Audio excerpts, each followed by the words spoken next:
Hi, welcome back to ages podcast. आज हमारे बीच है अक्षय वाडकर जो हमारे विदर्भ टीम के कैप्टन हैं। आज का जो टॉपिक है वो क्रिकेट है।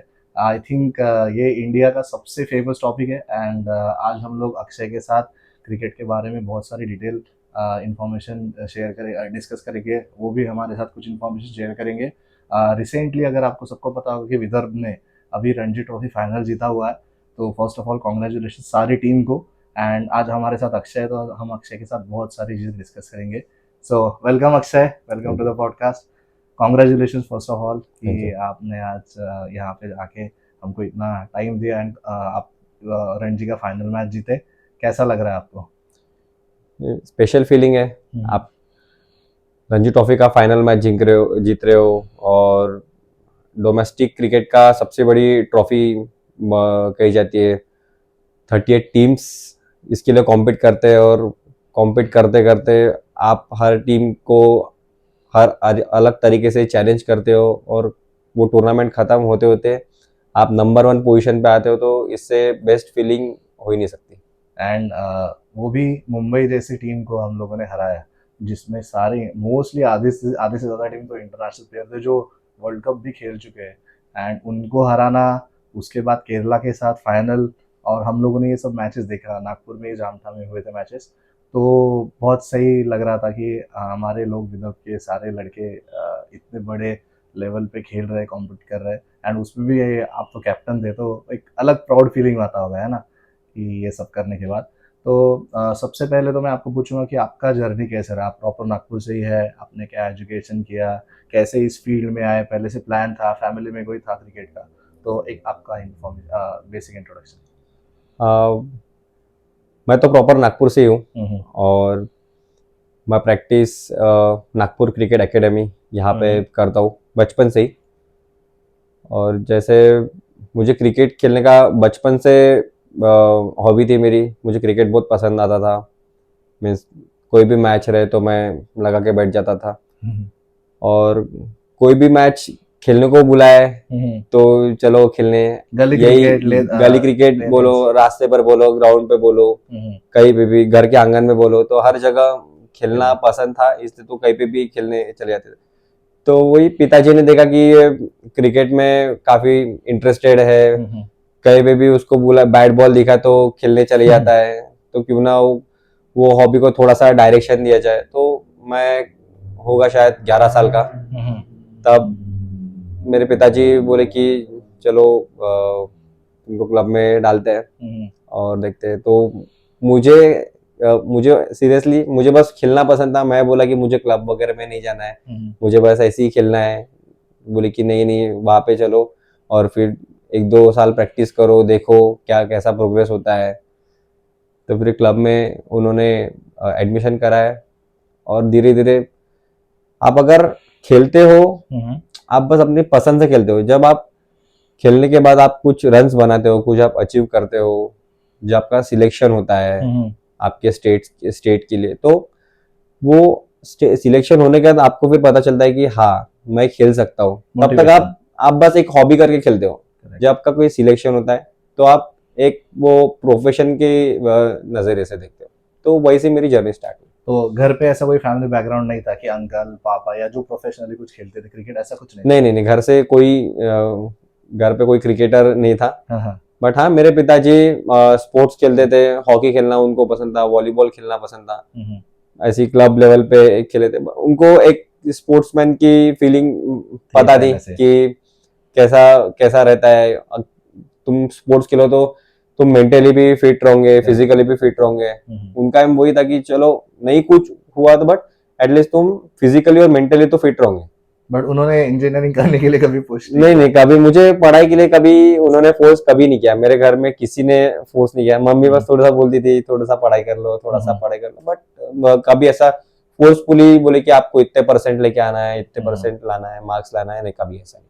तो फिर उसके करते करते करते करते फिर आपने स्टार्ट करना चालू कर दिया अंदर रणजी, सिलेक्शन हो गया टीम में। तो आप आने के बाद स्ट्रेट कितने साल बाद कैप्टन बने? मैं 2017 में फर्स्ट मेरा डेब्यू था। 2017 के बाद, तब मैं जूनियर था, मैं 23 साल का था, अब मैं 30 साल का हूँ। तो 7 साल मुझे लगे ये कैप्टन बनने को, या आप कह सकते हैं कि 6 साल लगे। लास्ट ईयर भी मैं कैप्टन था, तो 6 साल तक मैंने जो भी चीजें सीखी, जो भी मेरे टाइम जब मैं एज अ प्लेयर खेल रहा था, मेरे एज अ प्लेयर के टाइम पे चंद्रकांत पंडित सर थे, जिनसे मैंने मोस्ट ऑफ दी चीजें मैंने उनसे सीखी। कुछ चीजें जो पूरा लाइफ में जो मैं खेला हो बचपन से लेके अब तक वो, और पर मोस्ट ऑफ दी थिंग्स जो टैक्टिकल चीजें जो रहती है और प्लानिंग्स रहते हैं छोटी मोटी मेंटली, तो वो चीजें उनसे सीखी, वो आपके मेन कोच थे चंद्रकांत पंडित सर, कह सकते हैं। अच्छा। एंड उसके बाद फिर आपने रणजी के बाद ये गजदर लीग हो गया या फिर विजय हजारे ट्रॉफी और ये छोटे सारे बाकी टूर्नामेंट्स भी आप खेलते थे? हाँ, गजदर लीग तो खेलना पड़ता ही है। वो वीसीए एफिलेटेड टूर्नामेंट है। वीसीए के लिए आपको अगर सिलेक्ट होना है तो आपको गजदर लीग खेलना पड़ता ही है, उसके अलावा कोई ऑप्शन नहीं। आपको सिलेक्ट होना है तो आपको गजदर लीग खेलना है। गजदर लीग में परफॉर्म करके आप सिलेक्शन ट्रायल में आते हो, सिलेक्शन ट्रायल में आप परफॉर्म करके फिर आप टीम में आते हो। एक लंबा प्रोसेस रहता है टीम में आने के लिए। तो ये सब टूर्नामेंट्स जो लोकल टूर्नामेंट्स रहते हैं तो वो खेलना रहता ही है कंपलसरी। अभी जब हम लोग आए थे लास्ट, आपका सेकंड लास्ट मैच था सेमीफाइनल मुंबई के साथ, तो मैं उसके लिए थोड़ा सा इन्फॉर्मेशन पूछूंगा कि मुंबई के टीम में सूर्य कुमार यादव, शिवम दुबे, देन आपके शार्दुल ठाकुर, अजिंक्य रहाणे, 4-5 लोग तो मेनली इंटरनेशनल खेल चुके। तो आपके लिए कितना टफ था? क्योंकि आपके यहाँ पे तो है अच्छे काफ़ी प्लेयर, मतलब खेलने वाले तो है, बट ये लोग तो इंटरनेशनल, वो भी वर्ल्ड कप जीत के आई हुई टीम में प्लेयर थे। तो कितना टफ था मुंबई के अपोज में खेलने के लिए? देखा जाए तो उनका टीम भी हमसे बेटर था। यूथ एक्सपीरियंस प्लस उनके पास नाम थे जो कि वो अपने साथ लेके आए थे। जैसे आपने इंटरनेशनल प्लेयर्स के नाम गिना है, बट हमारी बात यही हुई थी कि जो गिवन डे पे जो अच्छा करेगा, एट प्रेजेंट टाइम पे, एट प्रेजेंट मोमेंट पे जो मेंटली स्टेबल रहेगा, जो मेंटली प्रेजेंट रहेगा ग्राउंड पे, वो मैच को लेके जाएगा। या जो अपने स्ट्रेंथ को बैक करेगा तो वो कहीं ना कहीं मैच में थोड़ा सा ऊपर रहेगा। तो हमारा चीजें सिंपल थी कि कुछ ज्यादा फैंसी नहीं करना है। जो हम क्रिकेट अभी तक खेलते हुए आ रहे हैं, जो हमारी प्लानिंग अभी तक करते हुए आ रहे हैं, बस वो प्लानिंग को बैक करना है। और फिर देखा जाएगा कि सिचुएशन कैसे मोल्ड होती है, क्या सिचुएशन डिमांड करती है, हम किस पोजीशन में और अच्छा बेटर रह सकते हैं। तो वो फिर बाद में हम डिसाइड करेंगे कि कैसा होता है, क्या होता है। तब तक तो हम बेसिक क्रिकेट ही हमारा था कि बेसिक क्रिकेट खेलो, प्रॉपर बॉल को देखो और शॉट्स खेलो। उनकी जो स्ट्रेंथ है, उनके स्ट्रेंथ के ऊपर आप उनको बॉल मत डालो। तो वही चीजें थी। तो आप एनालिस करते हो सारा चीजें कि जैसे ये प्लेयर्स है तो हर एक टीम के लिए, हर एक प्लेयर के लिए आप अलग फील्डिंग सेट करना, अलग स्ट्रेटेजी यूज करना, ऐसा करते थे हर एक इंडिविजुअल प्लेयर के लिए? वो तो करना ही पड़ता है। हर 10 प्लेयर, हर 11 प्लेयर के लिए, हर 11 बैट्समैन के लिए आपको, चाहे वो बॉलर भी है तब भी आपको उसका एज अ बैटिंग, जब वो बैटिंग कर रहा है तो एज अ बैट्समैन है, तो उसका वीक पॉइंट उनको पता रहना चाहिए। ऐसा कहते हैं कि अगर बॉलर लोग आए बैटिंग को, टैलेंटर्स आए, तो आप उनको सबसे पहले तो बाउंसर डालो। बट बाउंसर डालने के लिए भी आपके पास स्पीड चाहिए, या स्पीड है तो आपके पास वैसा विकेट चाहिए।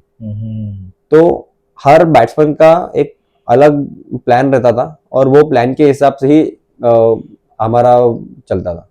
एंड दूसरा इम्पोर्टेंट एस्पेक्ट ऐसा था कि आप कैप्टन थे, इतना प्रेशर भी था। एंड ये कितना डिफिकल्ट होता है कि आपके ही टीम के अंदर इतने सारे बड़े बड़े प्लेयर थे, ध्रुव शौर्य थे, करुण नायर जो इतना सब खेल गया, यश राठौड़, तो इन लोगों को भी, ये आपसे सीनियर है एज से भी, एक्सपीरियंस से भी, तो वो कितना डिफिकल्ट होता है कि इन लोगों को मैनेज करना एज अ कैप्टन अपने अंडर रह के। आपने उमेश यादव को भी वो आपकी कैप्टनसी के अंडर खेले हैं, जो इंटरनेशनल प्लेयर है, तो कितना डिफिकल्ट होता है कि इन लोगों को लेके चलना सबको, और एज अ कैप्टन वो क्या फील होता है आपका?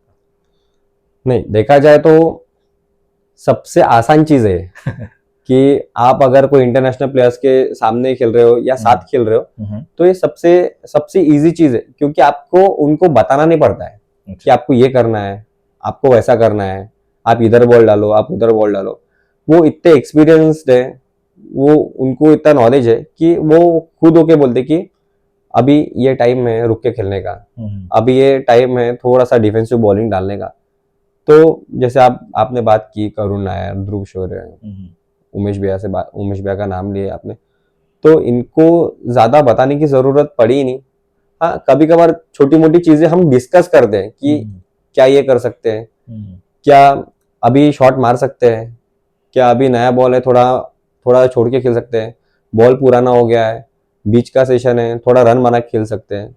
तो ये हम डिस्कस करते हैं। उनको पता है कि क्या करना है इंडिविजुअल लेवल पे, तो वो किसी को बताना इतना मुश्किल हुआ नहीं। ये जो टीम थी ये मोस्टली पूरे यंगस्टर्स थे, मोस्टली।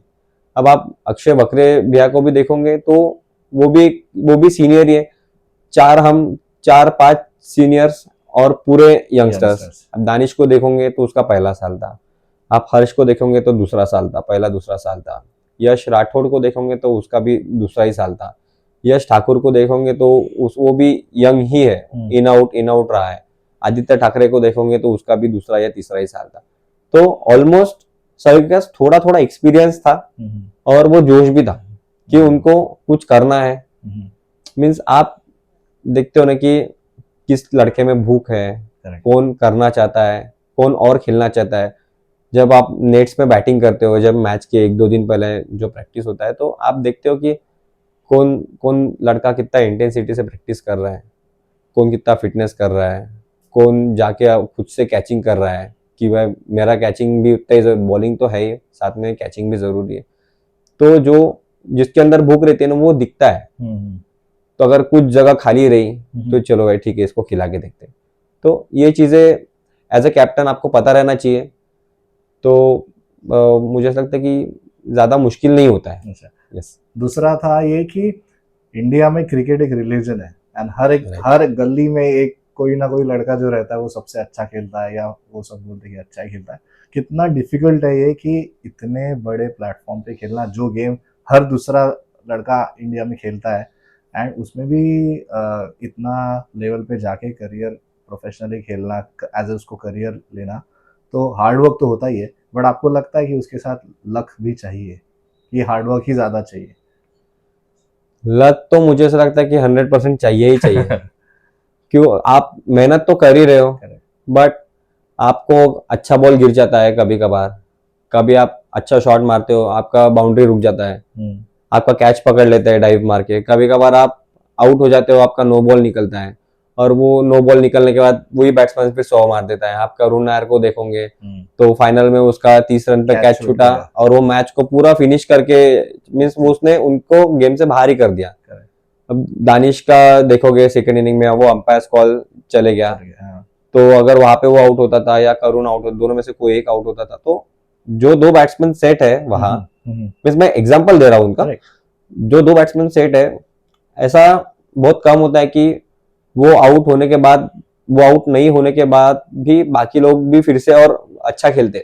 एक बैट्समैन आउट हो जाता है तो उसके पीछे और 1-2 विकेट चले जाते हैं। तो लक फैक्टर बहुत ज्यादा इंपॉर्टेंट रोल प्ले करता है। अगर आप अच्छा परफॉर्म कर रहे हो, 2 साल 3 साल से अच्छा परफॉर्म कर रहे हो, बट आपके लिए ऊपर जगह खाली नहीं है जहाँ पे आप खेलना चाहते हो, इंडियन टीम में या आईपीएल में, आप जगह खाली नहीं है तो आप कुछ नहीं कर सकते हो, कितना भी परफॉर्म करो, जब तक कोई इंजर्ड नहीं होता या जब तक वो प्लेयर का खराब फॉर्म में नहीं आता, तब तक आपको वेट ही करना है।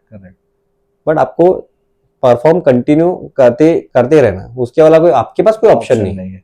एंड कितना इजी और डिफिकल्ट हम लोग बोल सकते हैं कि जैसे आपने गजल खेला, रणजी खेला, इतने विजय हजारे ट्रॉफी खेला, उसके बाद भी आपका आईपीएल में सिलेक्ट होना, तो ये भी एक डिफिकल्ट प्रोसेस होता होगा ना, कि उसका क्या प्रोसेस होता है? जैसे कि अगर जैसे हमारे टीम में विदर्भ में बहुत सारे लोगों ने अच्छा खेला, तो उनमें से क्या मेरिट बेसिस होता है कि जिनमें से वो लोग सिलेक्ट करते हैं आईपीएल में? ऐसा कुछ होता है कि नहीं, सिंपल सा है कि जैसे डोमेस्टिक क्रिकेट में सैयद मुश्ताक अली ट्रॉफी रहता है T20 के लिए, वो T20 रहता है। T20 में आप अगर मुश्ताक अली में अगर आप परफॉर्म करते हो, वहाँ पे आईपीएल के स्काउट्स बैठे रहते, सब ऑब्जर्वर्स बैठे रहते, आप अगर एक अच्छा इनिंग खेल दो या एक अच्छा मैच जिता दो या एक कैमियो इनिंग्स खेल दो, तो आप किसी के अगर पिक्चर में आ गए, किसी ने आपको देख लिया, किसी को आप पसंद आ गए, तो आप स्ट्रेट अवे आपको ट्रायल्स के लिए, ऐसा नहीं कि डायरेक्ट आपको सिलेक्ट करते हैं, आपको ट्रायल्स के लिए बुलाते हैं। जैसे मैं बोला कि इसके पहले भी कि आपको बीसीए की टीम में अगर सिलेक्ट होना है तो आपको कंटिन्यूस प्रोसेस है। आपको पहले लोकल मैचेस में परफॉर्म करता है, फिर उसके बाद आपको ट्रायल मैचेस में परफॉर्म करना है। सेम इधर भी वैसा ही है, आपको पहले डोमेस्टिक में परफॉर्म करना पड़ता है, सैयद मुश्ताक अली जो T20 होता है, उसके बाद आपको, अगर आपको किसी को पसंद आ गए तो फिर उसके बाद ट्रायल्स होती है मुंबई इंडियन, जो भी आईपीएल की जो भी टीम्स रहती है, तो वो आपको ट्रायल्स के लिए बुलाते हैं और फिर उसके बाद आप अगर वहाँ पे अच्छा परफॉर्म करते हो तो व्हाई नॉट, आप सिलेक्ट हो जाते हैं।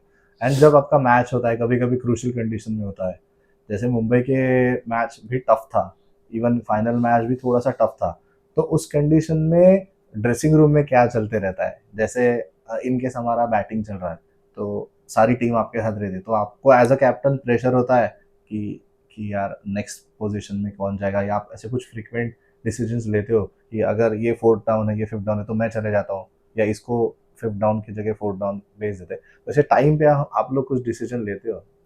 हाँ, टाइम पे डिसीजन लेना पड़ता है, बट जो मेन बैट्समैन है ना, उनका बैटिंग ऑर्डर फ्लक्चुएट मोस्टली नहीं करते। अच्छा। जैसे दानिश हो गया, जो टॉप ऑर्डर्स बैट्समैन थे, दानिश हो गया, करुण हो गया और यश हो गया, तो ये हमारा यही कोशिश रहता है कि ये तीन अपने फेवरेबल ऑर्डर पे खेले, क्योंकि उन्होंने वो ऑर्डर पे रन बनाए रहते, वो ऑर्डर पे उनको कॉन्फिडेंट रहता है और वो ऑर्डर सबसे डिफिकल्ट ऑर्डर रहता है। आप कभी कभार उनका ऑर्डर चेंज कर देते हो और एक माइंड में रहता है कि एक विकेट गिरने के बाद आप जा रहे हो बैटिंग को, आप मेंटली प्रिपेयर रहते हो, और सडनली आपको बोलते कि आपको अभी नहीं जाना है और आप बाद में चले जाओ, तो कहीं ना कहीं आप मेंटली भी थोड़ा सा डिस्टर्ब हो जाते हैं। तो इसलिए टॉप ऑर्डर्स में छेड़खानी नहीं करते, जो भी लोअर ऑर्डर रहता है फिर उसमें हम कोशिश, मीन्स अगर चेंजेस करना रहा है तो फिर लेफ्टी राइटी के हिसाब से करते हैं कि लेफ्टी राइटी रहेगा तो बॉलर्स को लेंथ पिकअप करने में थोड़ा सा मुश्किल होगा, और या फिर ऐसा रहता है कि नाइट वॉचमैन भेजना है कि अगर 3 ही विकेट गिरे आपके और डे एंड के आसपास आ रहा है, आधा घंटा बचा है या 20 मिनट्स बचे, नया बॉल भी आ गया है, तो फिर नाइट वॉचमैन को तैयार रखते हैं जो प्रॉपर डिफेंस भी कर सकता है, बट हाँ उसको पता है कि भाई मारना भी नहीं है, शांति से खेल सकता है। तो ऐसे एक दो बैट्समैन को हम प्रैक्टिस भी कराते हैं वैसे इन नेट्स में, कि भाई आप मीन्स मेंटली उनको भी प्रिपेयर रखते हैं कि अगर जरूरत पड़ी है ये सिचुएशन की तो आपको जाना पड़ेगा, तो ये थोड़ा फ्लक्चुएशन तो चलता है।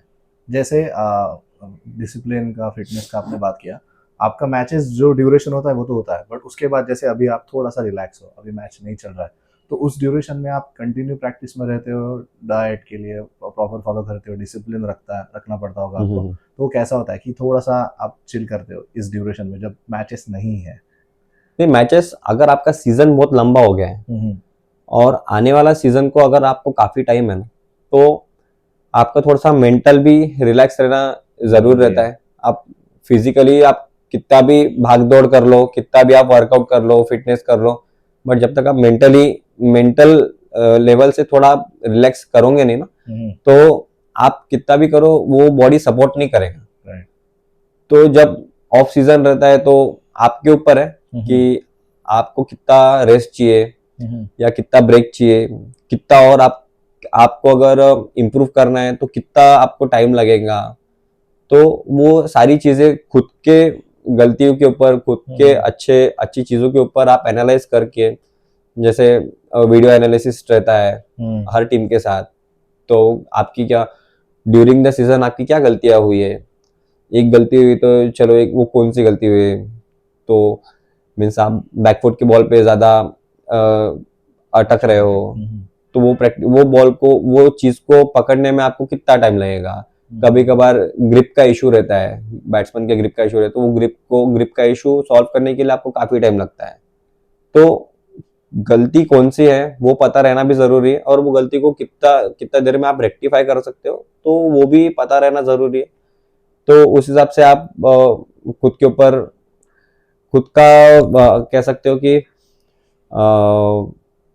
टाइम पीरियड दे सकते हो आप खुद के लिए कि आप इतने इतने टाइम में आप रेस्ट करो, रिलैक्स करो, और इतने टाइम में आप खुद के लिए इम्प्रूव करो। स्पोर्ट्स में मोस्टली सबको ऐसा लगता है कि स्पोर्ट्स फिजिकली गेम है, मतलब आप जितना एक्सरसाइज करोगे।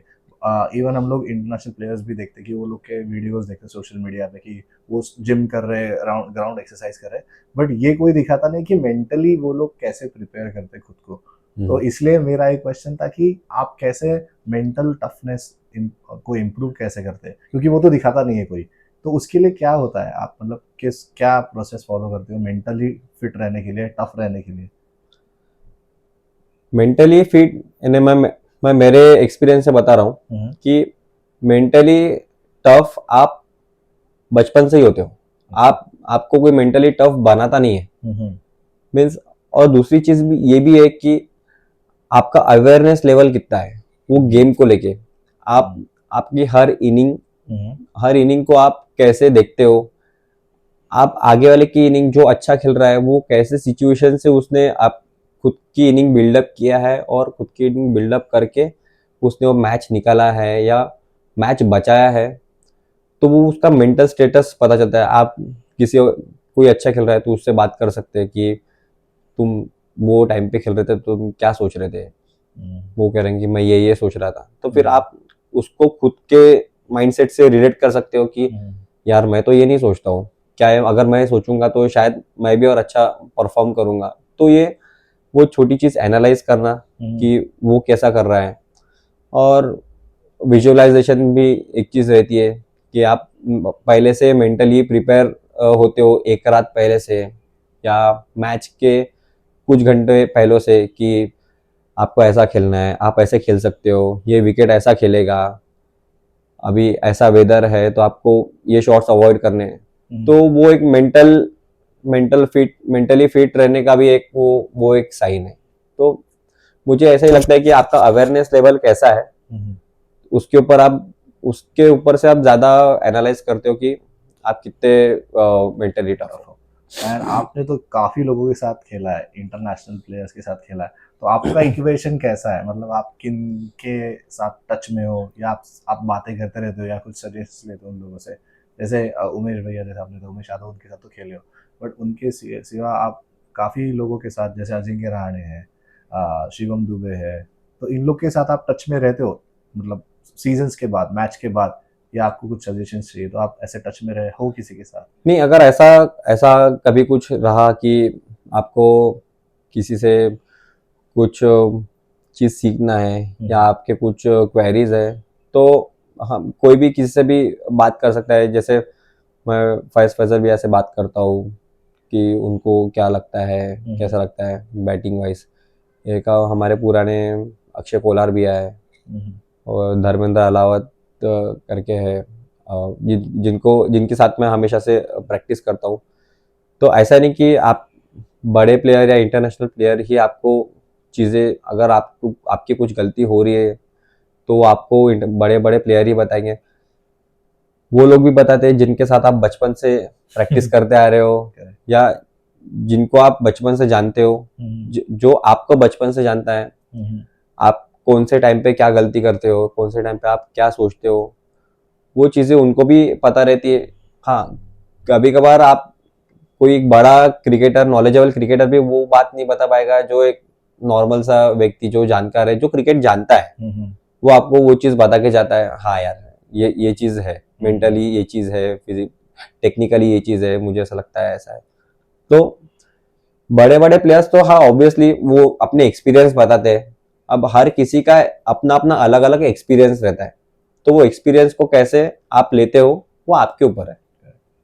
एंड सारे यूथ के लिए भी एक मेरा इम्पोर्टेंट क्वेश्चन था, क्योंकि बहुत सारे लड़के हैं जो सच में अच्छा क्रिकेट खेलते हैं, बट पेरेंट्स वही है कि जैसे आप इंजीनियरिंग ही करो या एजुकेशन में लो, तो उनके लिए भी एक ये मैसेज कन्वे करना था कि अगर आप अच्छे लेवल पे क्रिकेट खेलते हो तो ज़रूरी नहीं है कि आप इंटरनेशनली खेलो, बट अगर आप जैसे रणजी के लेवल तक भी खेलते हो तो आपके लिए बहुत सारे जॉब्स का ऑप्शंस है। तो वो उसमें कितना रियलिटी, मतलब सच्चाई है कि जैसे हमने सुना है ऐसा कि अगर आप रणजी खेलते हो तो आपको गवर्नमेंट जॉब मिल जाता है, स्पोर्ट्स कोटा, तो क्या ये कितना लेवल तक सच है ये? नहीं, आपकी जो बात है वो आधी सच है, पर आधी झूठ ऐसा नहीं हो रहा, आधी बात आपको पता नहीं है। तो जो रणजी खेलते हैं ना, वो एलिजिबल रहते हैं जॉब के लिए, गवर्नमेंट उनको जॉब मिलता ही है, ऐसा नहीं है। क्योंकि आप देखोगे कि पूरे इंडिया में कितने सारे क्रिकेटर्स हैं जो रणजी भी खेलते हैं, जो आईपीएल भी खेलते हैं, जो अंडर 23 भी खेलते हैं, सीके नायडू ट्रॉफी भी खेलते हैं। तो हर किसी को जॉब चाहिए, बट एक स्टेट में एक या दो जगह निकलती, 2 या 3 जगह निकलती, और उसके ऊपर भी रिक्वायरमेंट रहती है कि आपको फास्ट बॉलर ही चाहिए, आपको स्पिनर ही चाहिए। तो आप अगर अच्छा क्रिकेट खेल रहे हो तो आपको जॉब तो मिलता ही है, बट इफ अगर आपको क्रिकेट से जॉब नहीं मिल रहा है, तब भी आप क्रिकेट में काफी स्कोप है करियर करने का। जैसे आप अंपायरिंग कर सकते हो, आप वीडियो एनालिसिस कर सकते हो, आप कोचिंग कर सकते हो, आप ट्रेनर बन सकते हो, आप अगर दवाई का नॉलेज है तो आप डॉक्टर भी बन सकते हो, तो आप मैच्योर बन सकते हो, आप मैच रेफरी बन सकते हो। काफी सारी चीजें जो क्रिकेट से रिलेटेड है। अगर आपको अगर क्रिकेट पसंद है, अगर आप होता है कि क्रिकेट में करियर नहीं बनता, खेल नहीं पाते कोई, आपको क्रिकेट से जुड़े रहना है, तो ये भी सारी चीजें, स्कोरर बन सकते हो, क्यूरेटर बन सकते हो। तो काफी सारी चीजें कि आप क्रिकेट के अलावा भी आप क्रिकेट से जुड़े रहने के लिए ये चीजें कर सकते हो। क्योंकि मैं लंदन में था तो मेरे साथ 2-3 लोग थे जो स्पोर्ट्स एनालिटिक्स का कोर्स कर रहे थे। राइट। तो उनको भी एक ऑप्शन है करियर का, इतने सारे ऑप्शन है, क्योंकि सबको लगता है क्रिकेट में अगर इंटरेस्ट है तो मतलब उसको खेलना ही है, और उसके सिवा ये सारी चीजें भी है, ये बहुत लोगों को नहीं पता है। तो उनमें भी बहुत सारे ऑप्शन, मतलब 15 तो ऑप्शन आपने अभी बता दिए, तो 15 लोग तो इस फील्ड में तो जा ही सकते हैं। तो नाइसली सेड कि ये सारे ऑप्शंस आप एक्सप्लोर कर सकते हैं अगर आपको क्रिकेट के फेवर में ही आपको करियर करना है तो। और एक और चीज कि आप ये जो करियर है ना, ये करियर करने के लिए आपको मेहनत तो लगती है, डेफिनेटली मेहनत लगती है, बट इसी के साथ साथ आपको पैसा भी अच्छा मिलता है। मीन्स कोई भी आप जॉब कर रहे हो या काम कर रहे हो, आप तो देखोगे नहीं कि आपको कितना पैसा मिलता है। क्रिकेट में आपको काफी पैसा है, एज कम्पेयर टू जितना एक रणजी क्रिकेटर कमाता है, उसका 70% 80% आपको बाकी चीज में भी, बाकी कोई भी फील्ड रहो तो आपको मिलता है, जो बीसीसीआई से एफिलेटेड जो भी फील्ड है तो मिलता है। तो मोस्ट लोग अभी कोशिश कर रहे हैं कि जो भी other than the cricket playing है, तो वो सपोर्ट स्टाफ बोल सकते हैं आप, तो वो चीजें मैनेजमेंट में, तो वो चीज करने के पीछे भाग रहे हैं। अच्छा। एंड हम लोग देखते हैं कि क्रिकेटर्स बहुत सारे सुपरस्टिशियस रहते हैं। आप करते हो फॉलो ऐसा कि अगर कोई भी आउट हुआ तो इधर ही बैठे रहो, या कहीं जाओ मत, या अगर कोई किसी ने नो बॉल डाला तो नहीं तू उधर ही रहे, तू उधर मत जा, जैसे हम लोग सुनते हैं सब। आप लोग करते हो ऐसा कुछ लोग करते हैं, बट कुछ यानी आप ऐसा बोल नहीं सकते कि ये सुपरस्टिशियस है। किसी का रूटीन बोल सकते हो कि बैटिंग के पहले वो प्रॉपर रनिंग करता है, या वही चेयर पे, जैसे आपने बोले कि वही चेयर पे बैठेगा, कोच के बाजू में बैठेगा, वही बंदे के बाजू में बैठेगा, वही कपड़े पहनेगा, वही ग्लोव्स पहनेगा, तो वो एक उनका रूटीन वर्क होता है। तो मुझे लगता है कि ये लेवल पे आने के बाद आप सुपरस्टिशियस जैसा चीजों के बारे में आप सोचते हो नहीं है। टफ होता है, मतलब क्योंकि उसके लिए आपको मेंटली टफ होना पड़ता है कि मैं ये सब के अभी ऊपर चले गया हूँ, कि मुझे मेरा गेम ज्यादा इम्पोर्टेंट है रादर देन ये सब नेगेटिविटी के लिए। नहीं, नेगेटिविटी की भी बात नहीं है, बट हाँ, आप वो रूटीन करने से एक माइंडसेट बन जाता है कि अगर मैं ये चीज करूंगा, अगर मैं सुबह 7 बजे उठूंगा, या मैं इतने बजे खाऊंगा, तो मेरा दिन बराबर जाएगा, या मैं प्रॉपर गेम में रहता हूँ। आप जो भी चीज कर रहे हो, XYZ A से लेके Z तक, आप जो भी चीज कर रहे हो, आप आपके बैटिंग के परफॉर्मेंस के लिए या बॉलिंग के परफॉर्मेंस के लिए, आपके क्रिकेट के परफॉर्मेंस के लिए कर रहे हो। आफ्टर ऑल पूरा ओवरऑल देखा जाए तो जो भी आप कर रहे हो, तो वो चीज के लिए कर रहे हो, तो उसके लिए आप मेंटली कितने कूल हो, मेंटली कितने काम हो, वो चीज करने के लिए अगर उससे आपको अगर अच्छा मेंटली आप पीस मिलता है तो क्यों नहीं। करेक्ट।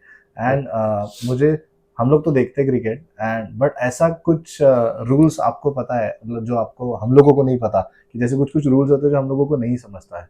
तो बेसिकली तो एलबीडब्ल्यू पता है, कैच का ऐसा है, इतने प्लेयर अंदर चाहिए पावर प्ले में, उसके ये तो बेसिक रूल सबको पता रहता है इंडिया में। राइट। बट ऐसा कोई रूल आप हम सारे ऑडियंस को बताना चाहेंगे जो बहुत यूनिक है, जो हम लोगों को आम पब्लिक को नहीं पता? एक रूल अभी मुझे रिसेंटली पता चला, सेमीफाइनल मैच में मुंबई के साथ मैच था, तो अजिंक्य रहाणे का एलबीडब्ल्यू था, करेक्ट। पार्थ तरखड़े बॉल डाल रहा था, तो उसने गुडलेन पे फेंका और बॉल पूरा ही सुर्रा चले गया।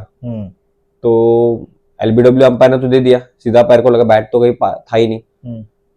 तो थर्ड अंपायर के लिए चेकिंग हो रहा था, तो मैं पूछा अंपायर को कि क्या क्या चेक हो रहा है, बैट तो कहीं दूर दूर तक नहीं है। तो वो बस वही देख रहे हैं कि जो बॉल का जो दूसरा टिप्पा है वो क्रीज के अंदर गिरा है क्या। अगर क्रीज के बाहर गिरा होता तो वो शायद नो बॉल रहता है, अच्छा। क्रीज के अंदर बॉल गिरा है तो वो आउट रहेगा। तो दूसरा टिप्पा वो देख रहे थे। अच्छा। तो वो एक रूल मुझे रिसेंटली पता चला जो कि मुझे पता नहीं था। क्योंकि हम लोग थे तो काफी टाइम डिस्कशन चल रहा था, राइट। और हम लोग पवेलियन के नीचे ही थे, और दोनों टीम्स के मतलब मैनेजर्स, कोच, सारे लोग वेट कर रहे थे कि क्यों नहीं दे रहे डिसीजन, और हम लोग कंफ्यूज थे क्योंकि हम लोगों को नहीं पता था।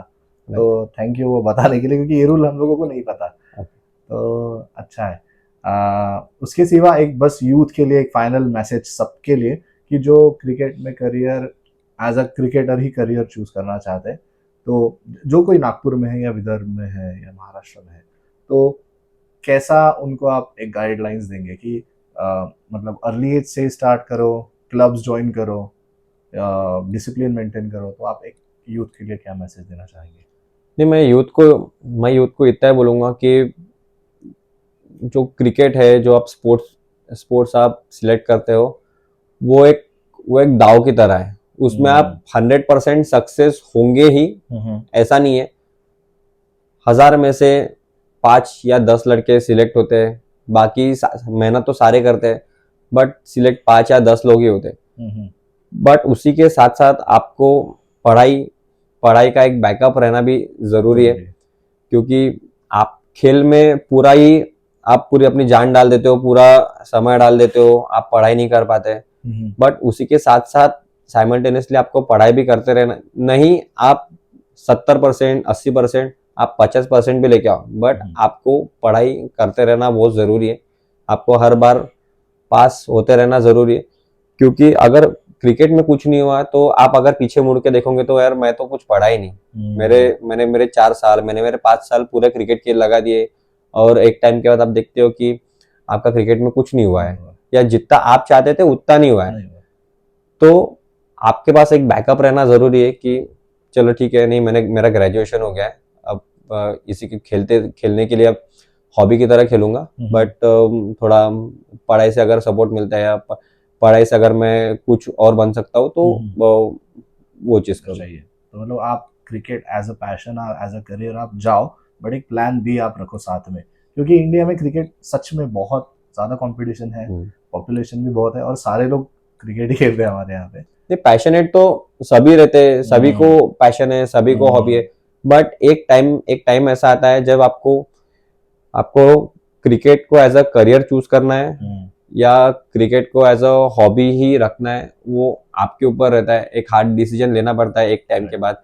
जब आप 22, 23, 24 साल के आते हो, तो आपको सेल्फ रियलाइज भी होता है, और 1-2 साल बीतने के बाद आपको घर से भी आता है कि और कितना खेलेगा और कितना करना है, कहीं ना कहीं तो आपको लगना है। तो वो एक बैकअप रहना बहुत जरूरी है मेरे ख्याल से, क्योंकि हर कोई सक्सेसफुल नहीं होता, तो वो चीज है।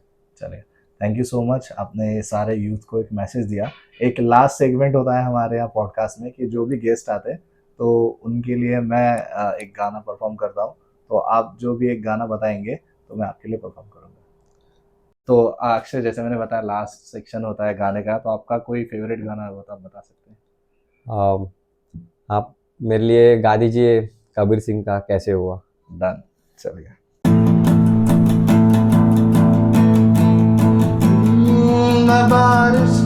बोली समझता नहीं था, हवाओं से मैं यूं उलझता नहीं था, सीने में दिल दी कहा थी मुझे ये खबर।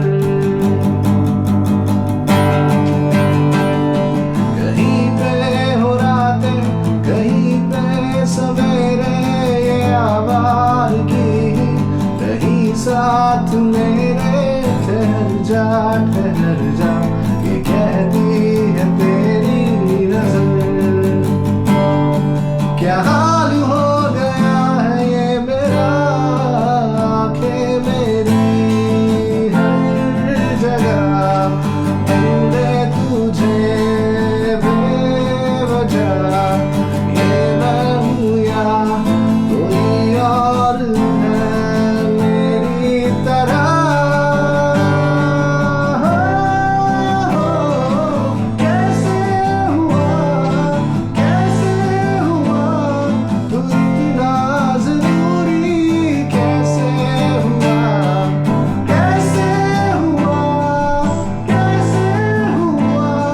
तू इतना जरूरी, कैसे हुआ। थैंक यू सो मच, आप आए, हमको इतना इम्पोर्टेंट टाइम दिया, एंड ऑल द बेस्ट आपके लिए फ्यूचर के लिए, एंड आते रहिए फिर से हम लोग एक बार नेक्स्ट टाइम आप जब जीतेंगे फिर से एक नया सेशन आपके साथ रहेंगे। बिल्कुल, थैंक यू वेरी मच।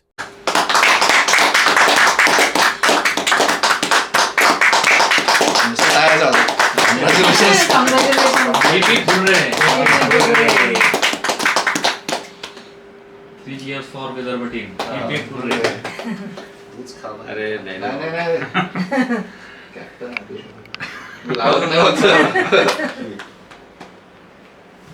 आकाश नाही मी घेतो आपण सगळे बसलो बिग कॉंग्रॅच्युलेशन्स आणि